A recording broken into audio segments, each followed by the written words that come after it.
Hello, ladies and gentlemen. I'm here by the names of Josene Mukanwari. I'm going to present about the assignment of applied immunology, which consists of 4 questions. The first one is how monoclonal antibodies produced and how they work in immunotherapy. The second one is what is the principle behind checkpoint inhibitor therapy.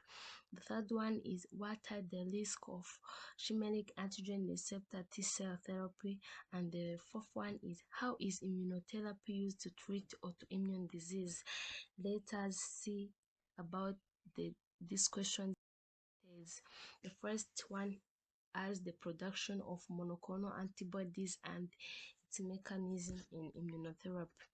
As we know, monoclonal antibodies are antibodies derived from a single B cells and is specific to one epitope. For the production of monoclonal antibodies, it involves different steps. The first one is immunization of mice and isolation of spironocyte. Mice are immunized with an antigen and later their blood is screened for antibody production. As we know, after the immunization or immunized of antigen in our body, the body it starts to make its own antibodies. Here, when the antibody is produced, also it leads to the production of spironocyte. An example of spironocyte we are going to use here is B cells, and then after the production of spironocyte, they are isolated for the production of hybridome. The second step is preparation of myeloma cells. The myeloma cells, once fused with the B cells, can result in hybridoma production. So let's continue with the fusion. After the fusion of myeloma cells with the B cells, it led to the formation of hybridoma, which is capable to indefinite growth and production of monoclonal antibodies. And then after the fusion, there is the clone screening and picking. The clones are screened and selected on the basis of antigen specificity and immunoglobulin class. And then after the production of monoclonal antibodies, also they lead the screening of clones and picking, where we select the clones according to the specificity of their antigen. And then we continue with the functional characterization, and also for the confirmation of these antigens which produce the high colony, we will use the ELISA. ELISA is a reagent used in a laboratory used for the detection of antigens and antibodies. So let's continue with the mechanism of action in immunotherapy. Monoclonal antibodies are used in immunotherapy by direct targeting of cancer cells. Here, in targeting of cancer cells, there is the blocking of receptors. Some monoclonal antibodies, not all monoclonal antibodies, some they bind to specific receptors on cancer cells and preventing signals that promote the tumor growth. Where for example, when someone have a breast cancer, so for these tumors which will cause the cancer of the breast, monoclonal antibodies, when are injected to someone, they go and bind to the specific receptors of cancer cells and prevent the growth of the tumor, to prevent the spread of that. The second one is immune system activation. The monoclonal antibodies will help us to activate our immune system by binding to complement system, leading to rises of the cells, by marking the cancer cells by destruction of immune cells like natural killer cells, and so on. The third one is immune checkpoint inhibitors. Some monoclonal antibodies also they block immune checkpoint like CTLA4, which cancer cells exploit to evade immune detection. Also, the fourth one is conjugated antibodies. Monoclonal antibodies can be attached to chemotherapy drugs, toxins, or radioactive substance, delivering these agents directly to cancer cells. Fifth one is bispecific antibodies, where we see about the production of monoclonal antibodies. Those steps, we see it here on this diagram, where the first one is immunization of mice with specific antigen to stimulate antibodies production, as we have seen. For the second one, there is the isolation of antibodies secreting plasma cells. The third one is the fusion and generation of hybridomas, where we take plasma B cells and fused with myeloma for the formation of hybridomas. And the fourth one is selection in heart medium and ELISA screening to know how to detect the antigens and antibodies. And the fifth one is expansion of selected hybridoma to produce monoclonal antibodies, as we have seen above. Let's continue with the second question, which is the principle behind checkpoint inhibitor therapy. This checkpoint inhibitor therapy is a form of cancer immunotherapy that harnesses the body immune system to fight the cancer. This checkpoint inhibitor therapy we help our body to fight against the cancer disease in our body, where it works by targeting regulatory pathways in T cells by releasing the brakes on the immune system. Here we see the role of immune checkpoints. Immune checkpoints, it helps in different steps in the body. The first one is target immune checkpoint to release the brakes on T cells, enabling them to attack tumors. And then the second one is when the PD-L1 or T cell binds to PD-L1 on the other cells, it sends inhibitory signals that reduce T cells activity, preventing the tissue damage from excessive inflammations. And we see about the CTLA4 interaction, where it competes with CD8 to bind to B7 molecules on antigen presenting cell, inhibiting T cell activation. And then we see here how cancer cells exploit immune checkpoints.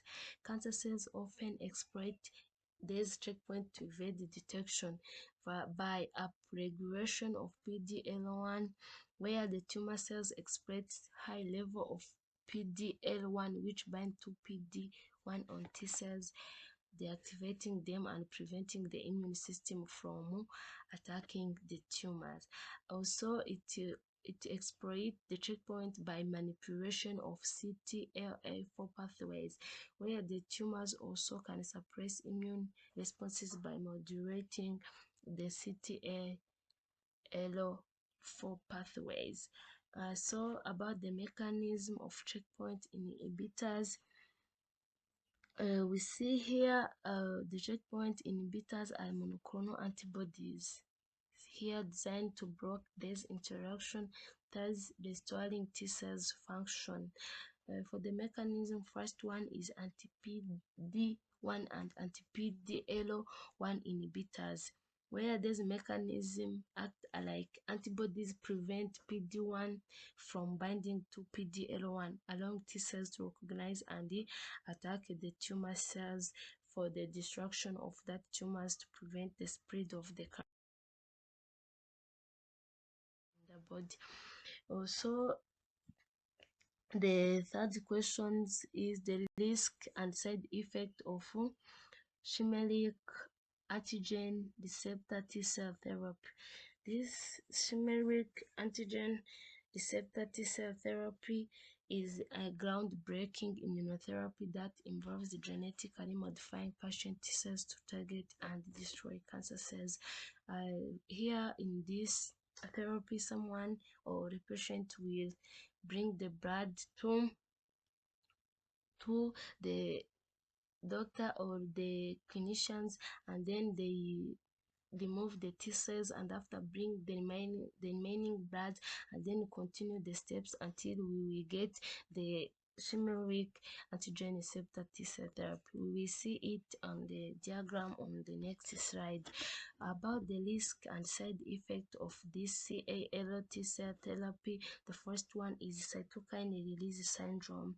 Here, the cytokine release syndrome is the most common and serious side effect. It occurs when infused CAL T cells rapidly proliferate and activate, releasing larger amount of cytokines into the bloodstream. Yeah, we see here after the release of more amounts of cytokines in the blood, it leads to these syndromes. The symptoms of this syndrome is high fever, nausea, headache, hypertension, shortness of breath, and organ dysfunction. So the management of this syndrome is anti-inflammatory treatments such as tocilizumab and the corticosteroids. Risk is neurological toxicity. The neurological toxicity is side effects often associated with CLS can occur due to immune activation and inflammation in the central nervous system. The signs and symptoms of this one is confusion, difficult speaking, seizures, headache, and in several cases, coma. So for the management of this syndrome is supportive care, and in some cases we use corticosteroids or anti-seizure medications. The third one is the hematological toxicity. Hematological toxicity, this is the prolonged suspension of normal bone marrow function leading to low blood cell count. As we know, some red blood cells are produced in the bone marrow. So when the normal bone marrow function leading to low blood cell count will lead to this hematological. Of this one is hydration, medication to manage electrolyte levels, and the allopurinol to prevent the kidney damages.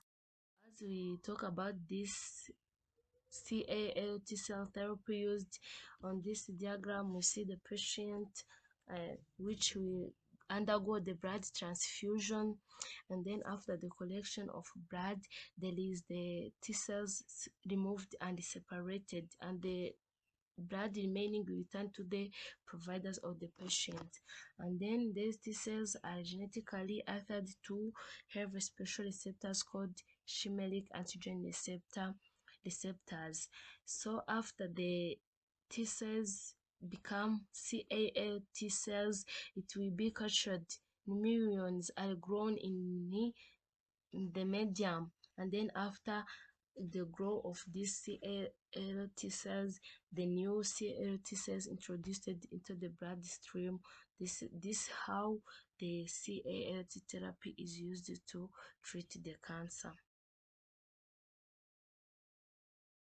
Let's continue with the fourth questions, which is how immunotherapy is used in treatment of autoimmune disease.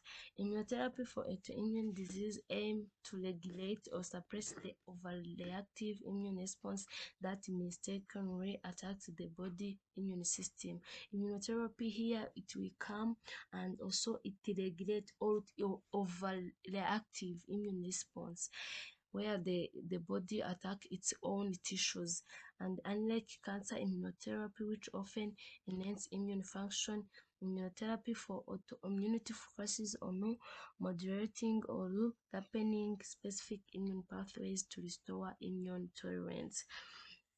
Here for the immunotherapy in the treatment of autoimmune disease, the techniques that used in this immunotherapy, they include the monoclonal antibodies. The monoclonal antibodies, as you have seen for the first question, as antibodies derived from a single B cells, where it will target or specific to one epitope. In these monoclonal antibodies, they list the therapies that are used by these monoclonal antibodies to treat autoimmune disease. The first one is tumor necrosis factor alpha therapies, where this is this therapy we use to treat autoimmune disease, which are rheumatoid arthritis, Crohn's disease, and the psoriasis diseases. So another one is anti-interleukin 6 therapy, where this will block interleukin 6 and other pro-inflammatory cytokines. This we used for the conditions like systematic juvenile idiopathic arthritis. Another one is anti-CD20 therapy. This anti-CD20 therapy will target CD20, a protein on B cells, to deplete them. So we use for the conditions like multiple sclerosis, systematic lupus erythematosus. Also, apart from monoclonal antibodies, we have immune checkpoint modulators. Unlike in cancer, where checkpoint inhibitors activate the immune system, checkpoint modulators for autoimmunity often enhance inhibitory pathways, where we have the inhibitory pathways or the protein pathways. The first one we use for the treatment of autoimmune disease is CTLA4 Ig fusion proteins. This one will be used to block T cell activations. An example is about where we have another one, which is the cytokine inhibitors. This block specific cytokine is involved in inflammations, where we have interleukin 17 inhibitors, which will be used for the treatment of that autoimmune disease. We have interleukin 23, which also involved in treatment of autoimmune diseases. Also, apart from that, we have a T cell or B cell modulators. For the targeted T cells, therapies suppress or regulate autoreactive T cells, which will also encourage the immunity of our body to fight against autoimmune disease. Also, we have a B cells depression therapies, which will reduce antibody producing B cells to decrease autoantibody productions.